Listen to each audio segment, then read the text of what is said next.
Hello बच्चों, let's see this question. एक question हम लोग को यहाँ पर दे रखा है बच्चों, जिसमें एसेशन और रीजन की बात करता ही है। एसेशन यहाँ पर इसने दिया हुआ है, the error in the measurement of radius of the sphere is 0.3%, the permissible error in its surface area is 0.6%। और रीजन इसका दिया हुआ है इसने बच्चों, the permissible error is calculated by the formula del a upon a is equal to 4 del r upon r। तो बच्चों इसने यहाँ पर एक एसेशन और एक रीजन दिया है हम लोग को, और हमसे पूछा है कि कौन सा हमारे पास एसेशन सही है, कौन सा गलत है। और हम लोग को यहाँ पर ऑप्शन चार, हमारे पास 5 ऑप्शन दिए हुए हैं, और 5 ऑप्शन में हम लोग को करेक्ट ऑप्शन बताना है। ठीक है बच्चों, तो हम बच्चों यहाँ पर बात कर रहे हैं हम लोग इस क्वेश्चन के बारे में। तो बच्चों यहाँ पर सबसे पहले हम बात कर रहे हैं कि the error of measurement radius of sphere. ठीक है, अब रेडियस ऑफ स्पेयर की बात कर रही है। जब स्पेयर की बात हो रही है बच्चों, यहाँ पर स्पेयर की बात हो रही है तो उसका एरिया के बारे में बात करेंगे। अब स्पेयर का एरिया क्या होता है, ए।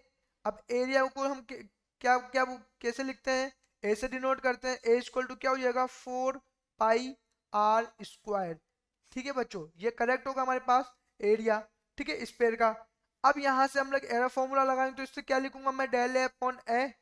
ठीक है बच्चों, यहाँ पर इसको क्या लिख दूंगा मैं, del 2 del r upon r। ठीक है, अब यहाँ पर इसने अपने को दिया हुआ है कि इसको अगर हम जो रेडियस की जो इसने दे रखा है इस पे, the error in the measurement of radius of the spare is 0.3%। ठीक है बच्चों, तो यहाँ पर इसने हमारे पास रेडियस की एरर दे रखी है हमारे पास 0.3%। ठीक है, मैंने यहाँ पर लिख दो, हमारे फाइनल आंसर क्या हो जाएगा, 0.6% हमारे पास उस फाइनल आंसर हो जाएगा। तो हम लोग एक्सप्रेशन की बात कर रहे हैं, तो ये एक्सटेंशन के अकॉर्डिंग तो हमारे पास सही आ रहा है, बिल्कुल, मतलब एक्सप्रेशन तो सही है। अब रीजन की बात करें तो देखो बच्चों, रीजन इसने दिया हुआ है del a upon a equal to 4 del r upon r, जो कि हमारे पास गलत रीजन है ये। क्यों, क्योंकि ये देखो हमारे पास इस फॉर्मूले के अकॉर्डिंग ये ऐसा होना चाहिए था, जबकि इसने क्या कर रहा है, 4 से मल्टीप्लाई कर रखा है, तो ये गलत है। तो अब हम लोग यहाँ पर ऑप्शंस चेक करते हैं, ऑप्शंस की ओर चलते हैं। तो ऑप्शंस ए की बात करें बच्चों, तो देखो,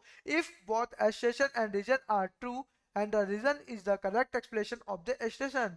तो हमने बोला यहाँ पर भैया एस्टेशन का रीजन हमारे पास एक्सप्लेनेशन तो करेक्ट है, बट दोनों दोनों क्या है, एस्टेशन और रीजन क्या है, करेक्ट नहीं है। इस वजह से ऑप्शन ए क्या होगा यहाँ पर, गलत होगा। ऑप्शन बी की बात करें, if both assertion and reason are true but reason is not the correct explanation of the station.